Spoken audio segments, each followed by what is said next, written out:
What's that, Jake? Yeah, I'm just hiding in here. Yeah, bought another bike. Yeah, I know I said I didn't need to buy another one, but you know.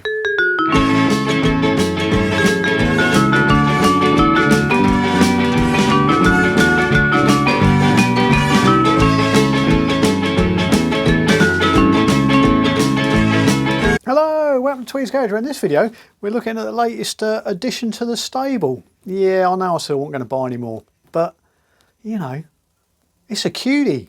Shall we go and have a look? Come on in.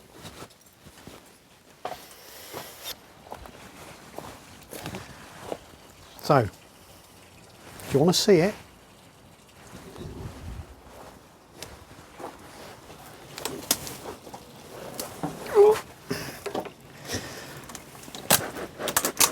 This is why they call them British heavyweights.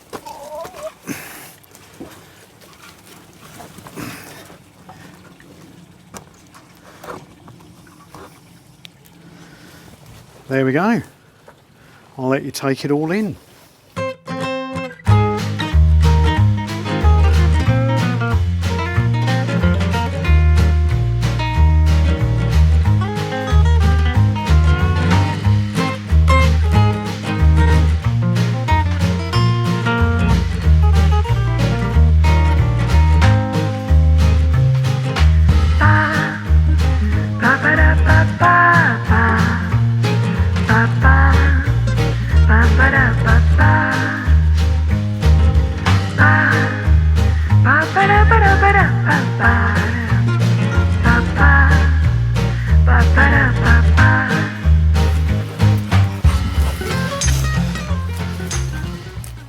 So here it is, Bsa B31, 1955. She's a looker, isn't she? So, 350 single, overhead valve. If it looks sort of familiar, it's sort of like the grandfather of the Gold Star.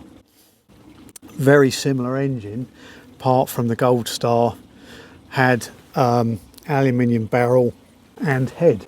So this is the earlier version. Started back pre-war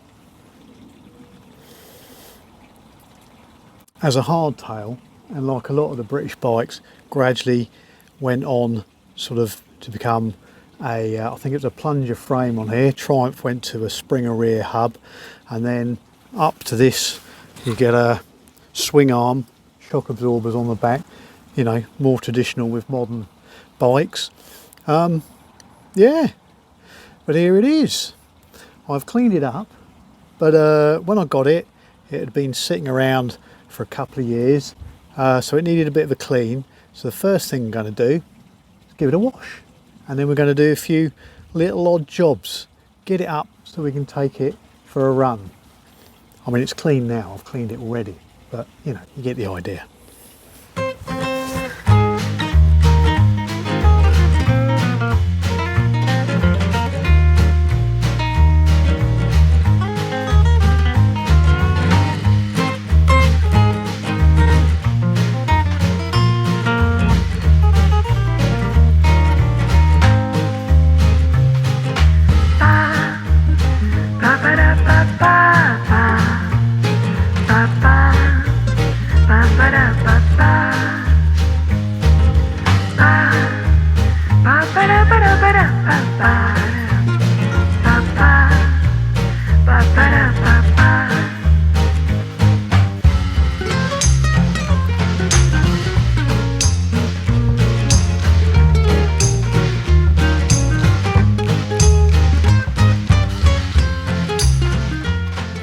Okay, so there's a few little jobs to do on the new arrival. Yeah, want to check the battery. There is a bit of life in the battery. You can sort of hear the horn there if I earth it properly. That works. But I want to check the levels on it and top up the electrolyte on it, or the, you know, deionised water. So it is under the seat. I removed them already, so you don't have to look at my bum whilst I'm doing it. 2 half-inch screws tucked away under the seat. Difficult to see. One's easy to get to. The other one not so. because the grab handle for pulling it on the stand is sort of gets in the way. Sort of typical good old British design. So yeah, so and then that just lifts off, slides off to reveal le box électronique. So that's all here. So I need to undo that, get that out, undo the clamp, and then undo the terminal. So we've got, just see which way round this is. Positive is the white and negative is the brown. But I will mark that cable so I know with a Sharpie. Just put a little positive on it, like that. So it's probably positive earth because it's got a mag dyno on it, but we will check with this little voltmeter that has a polarity, positive and negative light on there. So if we put it this way round on the battery, it glows, the negative one glows, so we know this is on the negative. We turn it the other way, put it on that one, this one's on the positive. So if we put this negative to earth, it comes up positive, so it's showing that it's positive earth. Put it on the positive, yeah, there's no circuit, so yeah, we got a positive earth on the bike. So just need to remember that. We put it back together. Right, let's get it out. When disconnecting a battery, the old safety thing is always disconnect your earth first. Whatever terminal earths to the chassis or the frame of the bike or your car, disconnect that first, because if you touch the spanner between the battery terminal and the frame, because it's the earth terminal, you won't get any flow of current through it and you won't blow a hole in your spanner. Yeah, so if you do it the other way, do the live side first and then touch the frame, it will yeah, give you nice big sparks and ruin the chrome plating on your spanner. So yeah, just put the bolts back in there so we don't lose them. So leave that down there, and then with the earth side disconnected, I know some people tell me off for calling it the earth side, negative side, whatever you want to call it. Well, it's not, because it's positive, so nah, we'll call it earth. Yeah, and then we'll disconnect the live side of it, which is now dead because we've disconnected the earth. You could go on and on, couldn't you? Right, let's get that undone. But yeah, there's no chance of shorting your spanner against the framework, bodywork, whatever you're working on. Airframe, if it was an aeroplane. There we go. Just put the bolt back in so we don't lose it. There we go, and then undo these. I'm being too lazy to go and get a socket. Hopefully these aren't too strenuous to undo. Get my little King Dick on there, wave it around. Okay, there's that side. Just do undo that side first. I think hopefully the other one will swing out of the way. Just like that. There we go. And then disconnect the overflow or the breather. And hopefully the battery will just slide out. There we go, to the bench. Okay, so we've got the battery on the bench, and just checking the electrolyte levels. Yeah, you just got these levels on here to help you out, and then you can see through the clear case where the electrolyte levels are. And actually, when I was looking in the bike, I thought they were low, but yeah, they're not great, these ones. The early Japanese batteries, these were clear, so you could see this no trouble at all. But yeah, these sort of cheaper ones have got this white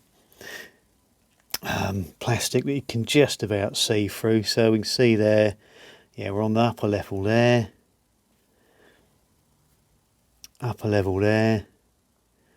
middle one, yeah, just sort of just up above. So that's perfect, that's fine. We don't need to do anything with that. If you did, you'd top it up with deionised water. You know, you can get that from your motor factors or Holfords or something like that. Yeah, and we will check the voltage. Got a little voltmeter here. Just see if you can see it, because the last time I've done this, although I could see it, you couldn't see it. Yeah, you can see that. Right, let's put it there so you can see it. Can you still see it? You can still see it. Right, negative to negative, positive to positive, 6.2 volts. 6.2 volts, which is fine. But we will pop the charger on it, just to give it a little trickle charge. Make sure it's all up together, ready to go. Bit of conditioning with one of the old smart chargers. So we'll connect our negative to negative, positive to positive. Turn her on. 6.1 volts. And we'll select our mode. We don't want 12 volts, we want 6 volts motorcycle battery. There we go. And then we'll let that do its thing. Right, just put it on a paper just in case it sort of any vapour comes out. Try not to rot anything away. Make sure there's nothing nearby. And yeah, go and look at that fuel tap. So replace this one, but it's lucky I made a load of spares, because there's one, same as that one, underneath the fuel tap as well, which stops it leaking round here and out of the tap, which it was doing once I tried it. So put a new one, if you didn't see the last video, made some new cork seals. Yes, there's a new one in there. Don't worry about the noise, that's the dog just trying to turn around in the garage. Come on you, there you go. Okay, stick that back on.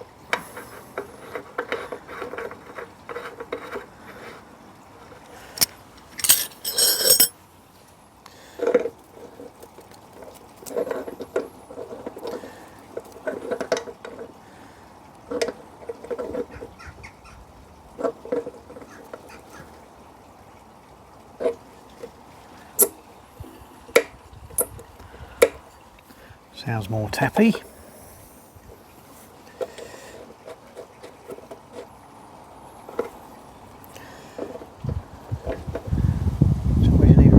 Spanners for all this. There we go. A nice Gen Bro spanner I found in the box. That'll slip on there. I think that's thin enough to just miss.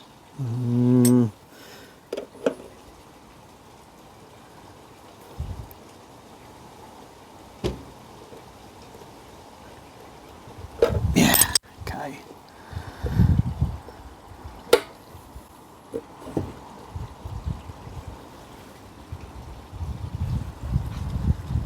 Mind you, another job. Looks like there's a split in the fibre washer there.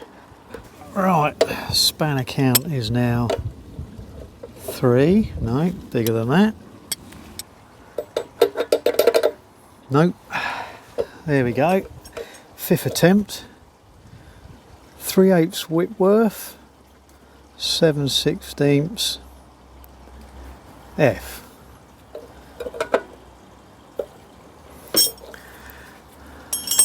This is why people got fed up with working on British bikes. 5-minute jobs takes 3/4 of an hour looking for spanners. Right, is it going to leak out a little bit? I'll get a jug. Save the planet. Yeah, you'll have people say, the old boy say, yeah, but they were built to a standard. Yeah, 15 different standards on one bike. Wonder why the metric system took off. Pauses for outrage. Right, is that split? It's got a split starting to run through it. Right, let's go and see if we've got a fibre washer that'll replace that. We've got 2 on there. We don't really want 2, do we? Just double the leaks. Okay. Right, one new fibre washer on there. See how that goes. Being modern ones, one doesn't hold out a lot of hope. But we shall see.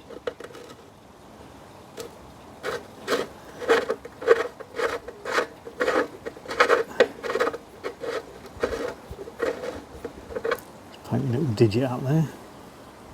Yeah, seems fine.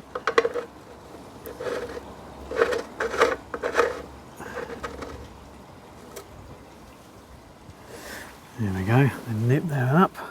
3/8 Whitworth.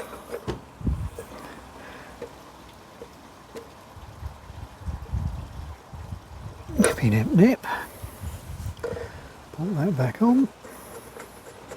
Pick up another selection of spanners. That one.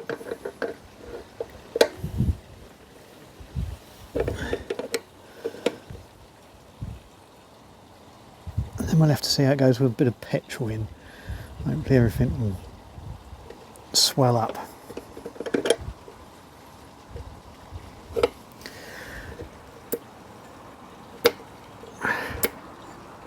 Okay, one job done, hopefully fuel leak cured.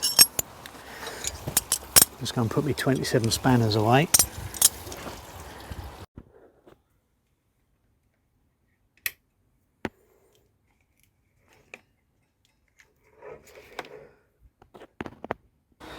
Okay, with the battery charged, we'll pop that back in. Just had to find a sort of socket for that there, and it's 7/16. At least it's material. And then drop that down there, never to be seen again. Oh, could be a while. Oh, I see it. Found it. We'll leave it there for now. Where are we going to leave it? Leave it down here.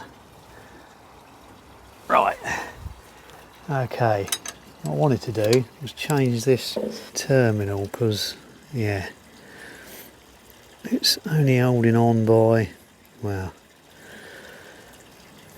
at least 10 strands less than it should be. So we'll just nip it back a little bit. Yep, nice bit of copper there, strip that back.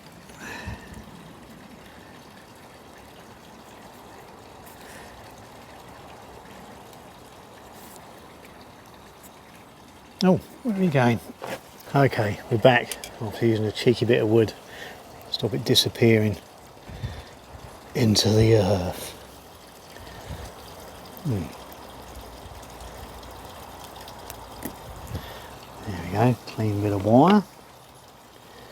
Going to fit in there. Yep. So this is one of those insulated ones with the insulation taken off, and then a bit of heat shrink sleeving, which looks a lot nicer than that horrible blue plastic. So remember to pop the heat shrink on first, otherwise we'll have to do it again. Pop the crimp on, and then use the uninsulated side for crimping.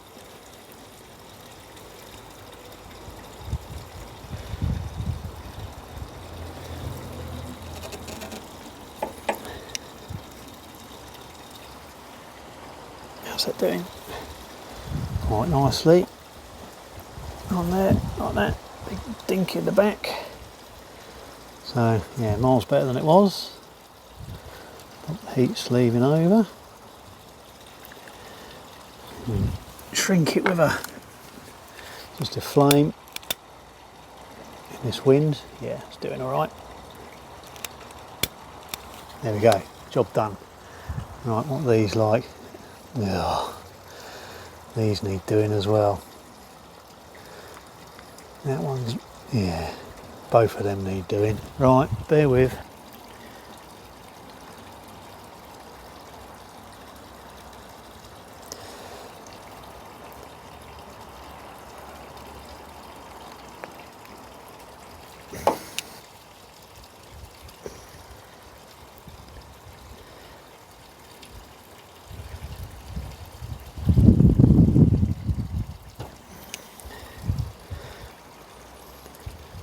That'll do.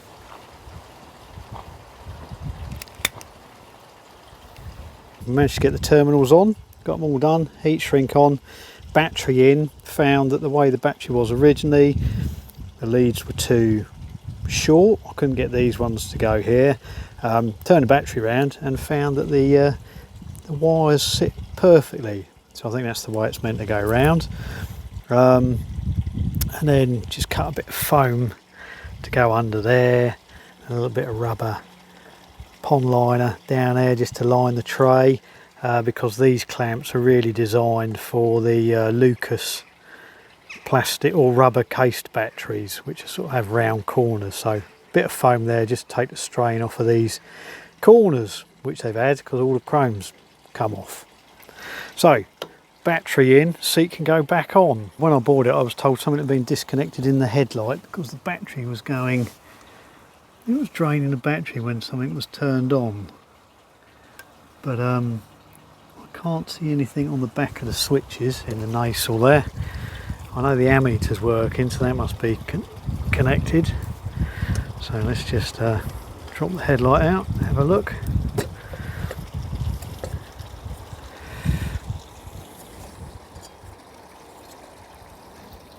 No, everything's connected as it should be. Just pop that back in, hook it on the bottom, pop it on, and then do the fixing and hook up at the top. There we go. Yeah, we know it works. Let's have a look. Side light, headlight, I-beam, ammeter's showing a drain, horn works. Let's check the brake light. I think that's all that's left on it. Let's have a look, see. Okay, no brake light. Does the side light work? Yeah, side light works. Don't know if you can see that. Brake light doesn't, but no surprise. It's one of those dreadful switches. A little pokey down here, have a look. I may have got some water in it washing it, to be honest with you. No. Okay, we'll check the bulb first before we go too nuts. Interesting. Lucas light with JIS screws on it. Well, that's the first. See, look, it's got the old dot on there. I need my other screwdrivers.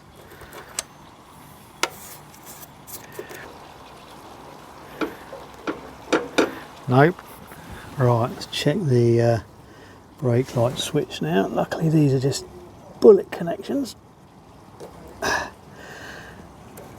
Yeah, a bit icky. I don't know whether that's grease or water. All we do is we'll touch them together and see what the light does.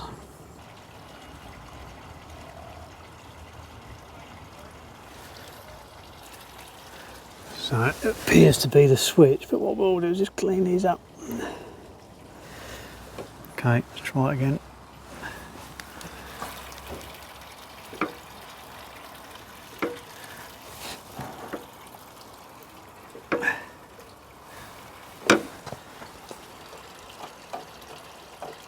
Ah, there you go. It's not pulling the, what's going on here?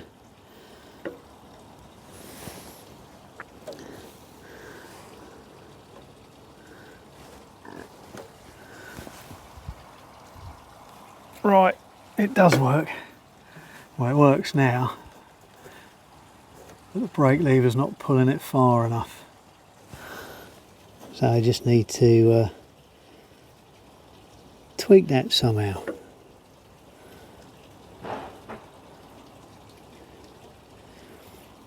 Make a longer rod, I think, because I've adjusted the brake a bit.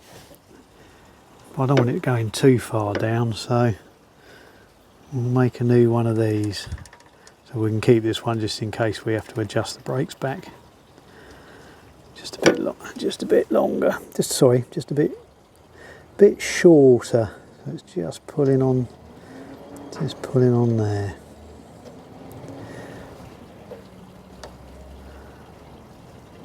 Okay. There we go. Bit of wire forming. There's the old one. Got a slightly shorter wire there. And when you press that down, and there we have functioning brake light. Right, I think that's all the lights sorted. All we need to do now is find out whether the dynamo works. Next thing to do is give the chrome a little polish on all the bits of hardware like the wheel rims, exhaust, tank sides and that. So we'll go around and do that. As you can see, tank's sort of a bit sticky on one side, but when we polish it up on the other side it comes up quite nice, so we'll do that. The wheel rims, as you can see here, they're not too bad. The wheels have been rebuilt at some time, but where the bike's been sitting up and not used, the back wheel has rusted where the moisture's been sitting down in the bottom of the rim. And these are, unfortunately, they're not Dunlop rims, they're Italian ones. Nothing wrong with them. They're nicely built wheels actually, but yeah, let's just say the chroming isn't what it was on the Dunlop rims. So we'll give all that a polish up, see how it comes up.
Right, heard it running before, but let's see now it's all back together whether it'll run again.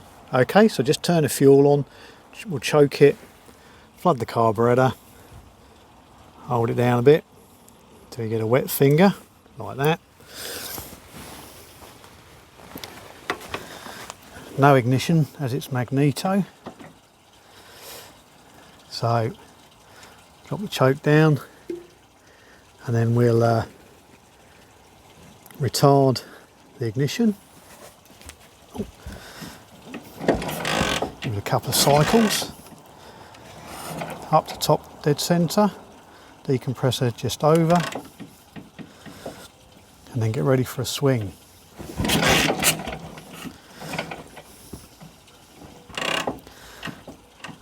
Try again.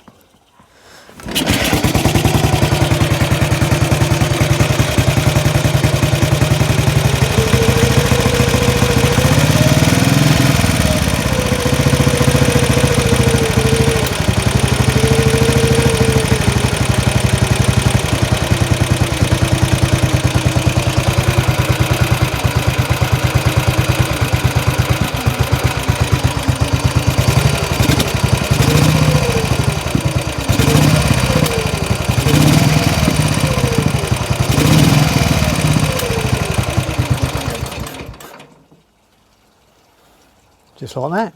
Runs sweet, doesn't it? Now, Turn the fuel off before we forget. Hexig off.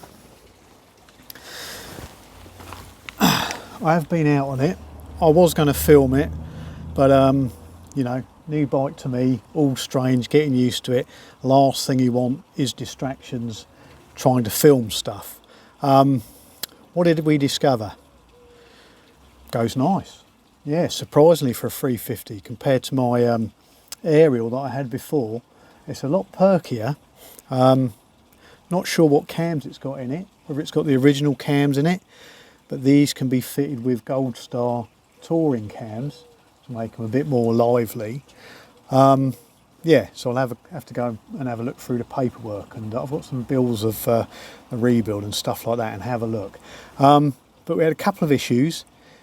Front brake works really well, but this era, they were, because BSA had merged, sort of swallowed up aerial, and they were sort of, you know, rated parts bins for different bikes.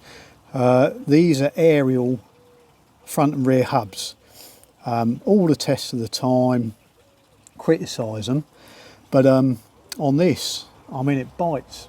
Yeah, it's too harsh, to be honest with you. It really bites. You know, the front suspension plunges down. I think they need bedding in. I need to sort of really drop the wheels off, check the shoes, if it's got new shoes in, maybe file a bit of a lead in on them just to get them to bed in a bit better. So that's the front one. It works, but like I say, not very controllable, tends to grab. The rear shoe, rear brake, works okay, but might be my fault. I might have tweaked it too much, and it tends to stay stuck on when you release the pedal. So I think we need a bit more spring on that. Just check that the mechanism is releasing nicely, because then you get that horrible noise where it's sort of, you know, the shoes are sort of rubbing slightly as you're going down the road. Quite embarrassing. So that needs just checking out, clean them out. And then the other thing, running fine, starts fine. The only thing was, it was getting hot. You can see since I've polished it, we've got a bit of bluing on the exhaust here, which isn't unusual with modern petrol. On older bikes, does tend to make them run a little bit hotter. But yeah, you can see the head now is sort of, there's no oil left on this head. It's sort of cooked itself nice and dry, because every time when I pulled up, the family were gathered around and they went, is it meant to smoke like that? And I went, oh yeah, they all do that. So yeah, running a tad hot. Could be because it's tight, new piston rings, that kind of thing. But everything else has been built nicely, but I suspect I did wiggle the, let's have a look.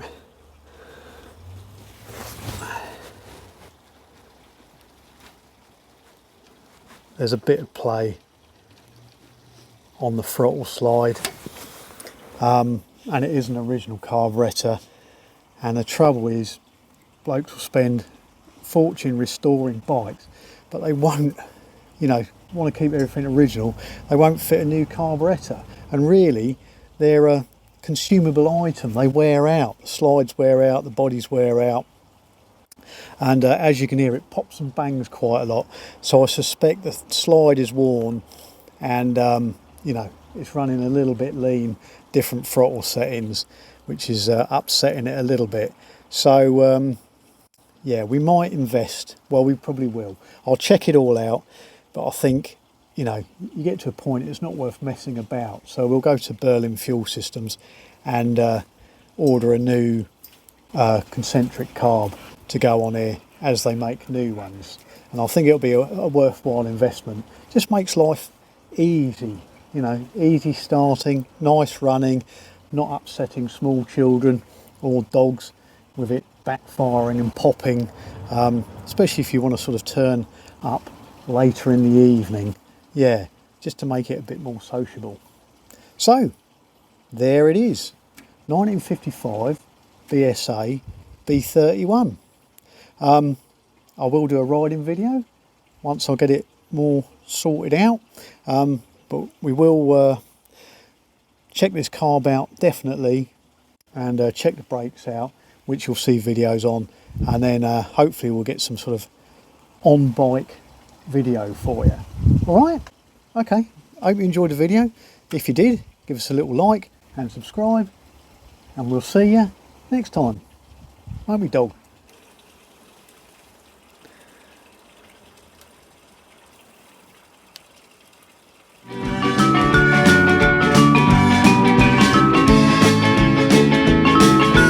Hello, welcome to Tweed's video. Tweed's video, here we go again. In this video, we're looking at the latest...